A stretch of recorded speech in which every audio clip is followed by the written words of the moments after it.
Bonjour,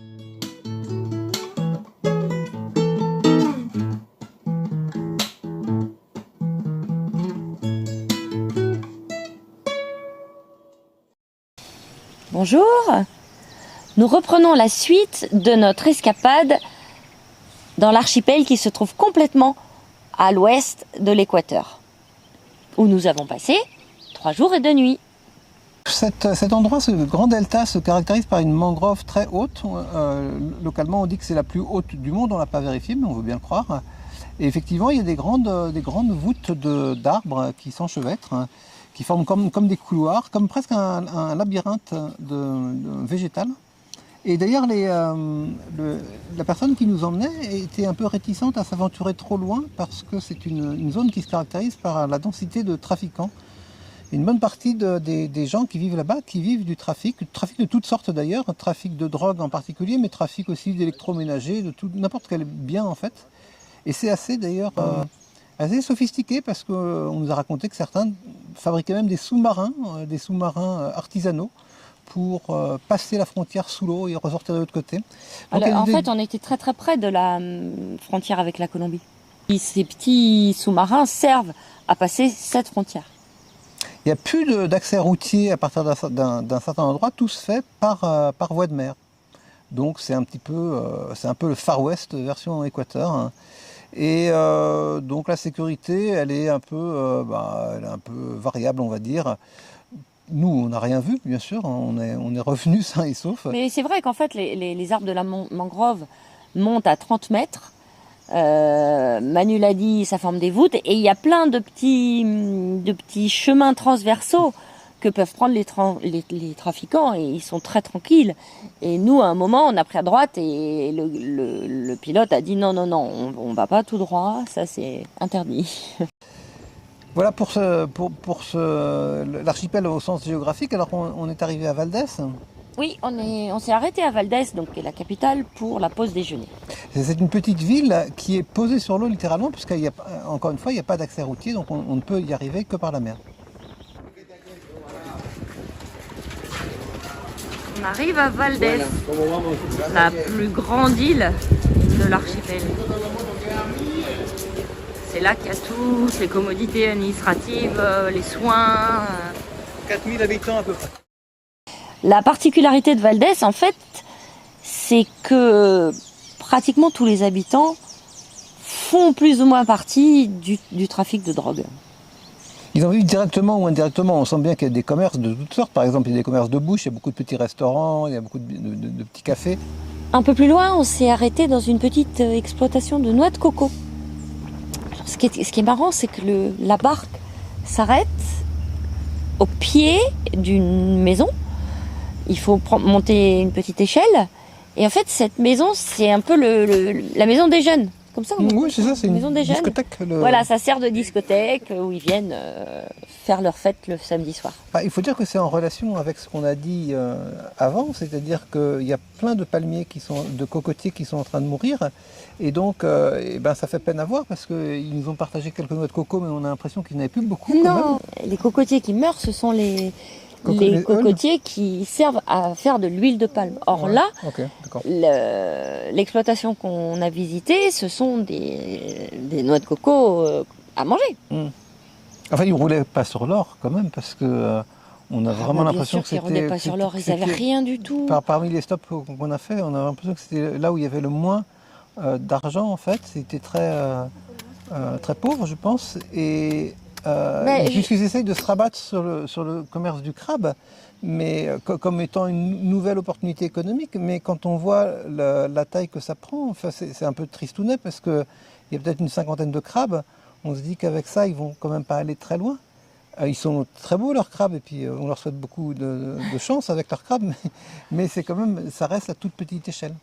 Et je leur ai demandé s'ils avaient autre chose, s'ils avaient des mangues et il m'a dit mais non, il n'y a rien d'autre qui pousse que les cocotiers. Et ces noix de coco, on les a retrouvées un petit peu plus loin dans le cadre d'une activité économique qui est un peu plus développée, déjà parce qu'elle est liée au commerce équitable. Et les villageois locaux essayent de valoriser le produit. Alors ils font ça de manière assez intelligente. Donc cette petite île, elle s'appelle la Concordia, La enfin Concordia. l'exploitation. Et voilà, c'est une exploitation qui est reconnue. D'ailleurs, ils vendent leur production aussi bien. Ensuite, une grande partie va à Quito et peut-être à l'exportation, je ne sais pas. Toujours est-il qu'il s'agit principalement de râper de la noix de coco, de la mélanger avec de la mélasse qui elle-même est issue du sucre de canne. Et le tout est aussi alimenté par le charbon qui est produit localement. Alors, il y a une petite charbonnerie qui est là. Donc notre guide nous a expliqué comment il produisait le charbon. Honnêtement, le bilan carbone ne doit pas être terrible parce que c'est de la combustion lente, mais au moins ça leur fait le carburant local. Et puis ils font chauffer donc de la mélasse dans une grande marmite. Ils font aussi chauffer de la poudre de noix de coco qu'ils mélangent à la mélasse. Et puis un process de production avec quelques machines un peu vieillottes, mais apparemment fonctionnelles. Et tout ça se termine par la production de sortes de barres, un peu comme des barres énergétiques, très bonnes au goût, avec de la coco, de la mélasse et un ajout de cacahuètes. Donc ça fait comme une sorte de nougatine si on veut. Alors on peut pas vous montrer l'odeur, mais au moins on peut vous faire envie, parce que bien sûr on en a acheté. Il y a différentes saveurs, il y a quelques couleurs différentes. Celle-là, c'est la plus claire en fait. C'est presque C'est la naturelle. clair, un peu couleur crème. Trop bon. C'est nourrissant en tout cas. C'est nourrissant, mais on n'en mange pas beaucoup. En tout cas, on a goûté, nous. On a goûté toutes les sortes de lait de coco, d'eau de coco, la mélasse qui sortait directement. On a fini par la canne à sucre, on a trouvé ça hyper bon. En revanche, on a payé le prix 2 jours après. Enfin, moi le lendemain et Manu le surlendemain, parce que On était un peu malade. ça favorise le transit intestinal. Et puis on est rentré, évidemment. Comme il faisait très chaud, on s'est pris un petit bain dans la piscine. Les mêmes causes produisant les mêmes effets, il y avait toujours ces traces de marée haute sur la route. C'était monté jusqu'au camping en fait, et on vous a montré la dernière fois que le camping donnait sur la mer, oui, mais c'était quand même assez loin en distance, et ça avait raviné jusqu'à l'hôtel. Et puis nous sommes allés à un endroit qui s'appelle Playa Africa. Donc Playa Africa s'appelle Africa parce que ça a été peuplé par des afro-descendants, donc les habitants sont complètement noirs de peau. Oui, alors ça, ils sont noirs de peau depuis Borbonne, pratiquement. Ouais. C'est surprenant, hein. On s'attendait pas à retourner en Afrique quelque part. Les enfants à l'école n'avaient pas du tout le type sud-américain, mais ils étaient africains. Et ce qui est d'autant plus étonnant, c'est qu'ils vivent sur des vestiges qui, eux, sont amérindiens. Donc ça crée une sorte de confusion un peu intrigante. Et là, on a marché le long de la plage pour aller voir un vieux monsieur qui a créé un musée. Un vieux monsieur, je crois qu'il attend. Il a mon âge, c'est un vieux monsieur. Il ressemble à Henri Salvador, à Henri Salvador qui serait un peu habité d'idées mystiques, peuplé de visions extraterrestres, d'un mélange de tout un catalogue de choses vraies. Alors c'est un drôle de phénomène en fait. Je pense qu'il est hyper intelligent. Il vit dans des conditions quand même sommaires. Il a un petit bureau avec des tas de livres. Face à la mer. Et des tas de carnets qu'il remplit. On lui pose la moindre question historique. Il sait répondre. Mais en même temps, effectivement, il part dans des délires. Après, tout dépend des gens. Hein. Je pense qu'il y a des gens qui aiment bien ce genre de truc. Il connecte Moi, j'avais un peu de mal. Hein. Il connecte un petit peu tout et son contraire ensemble. Donc ça part un peu dans tous les sens. Mais alors c'est un collectionneur, quoi. On sent qu'il a l'esprit d'archives, de collection. Il aurait pu faire un excellent érudit. D'ailleurs, à sa manière, c'est un excellent érudit. Mais en fait, c'est un véritable musée qu'il a. Donc il est très triste parce qu'il demande depuis des années de l'aide du gouvernement, qui est bien évidemment refusée. Et pourtant, mais c'est une mine, son petit musée. Il regorge de pièces historiques qu'il a trouvées lui-même. Donc je vous laisse regarder la vidéo, parce qu'il y en a littéralement des milliers et des milliers. Et il y a des pièces qui sont vraiment quasiment intactes. Il y a ça, et puis il y a la situation en haut d'une petite colline.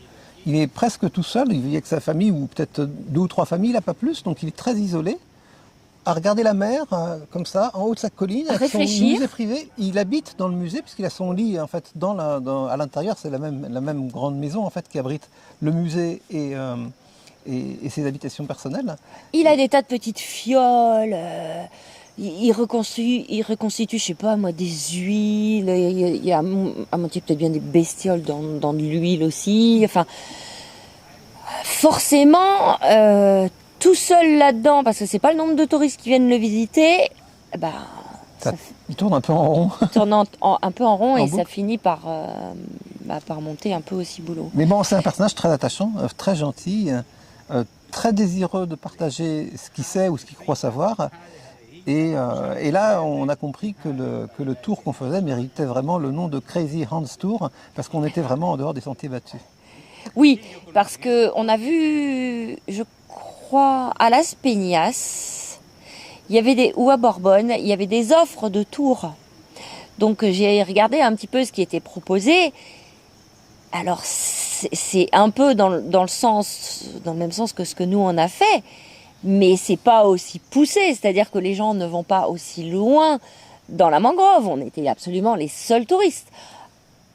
Après, même de manière générale, quand les gens qui prennent des tours, il n'y a quand même pas foule. À Borbonne, à Valdés, la capitale, on a mangé, on était les seuls touristes. Donc c'est quand même une expérience assez unique qu'on a vécue là et qui s'est terminée de façon encore plus unique puisque la semaine prochaine, on vous emmène à l'apothéose. À l'apothéose de notre séjour, puisqu'on a utilisé d'anciennes voies de chemin de fer qui ont été réhabilitées. Et là, ça a pris une autre dimension. Vous verrez ça la semaine prochaine. Rendez-vous dans la prochaine vidéo. À bientôt. À bientôt.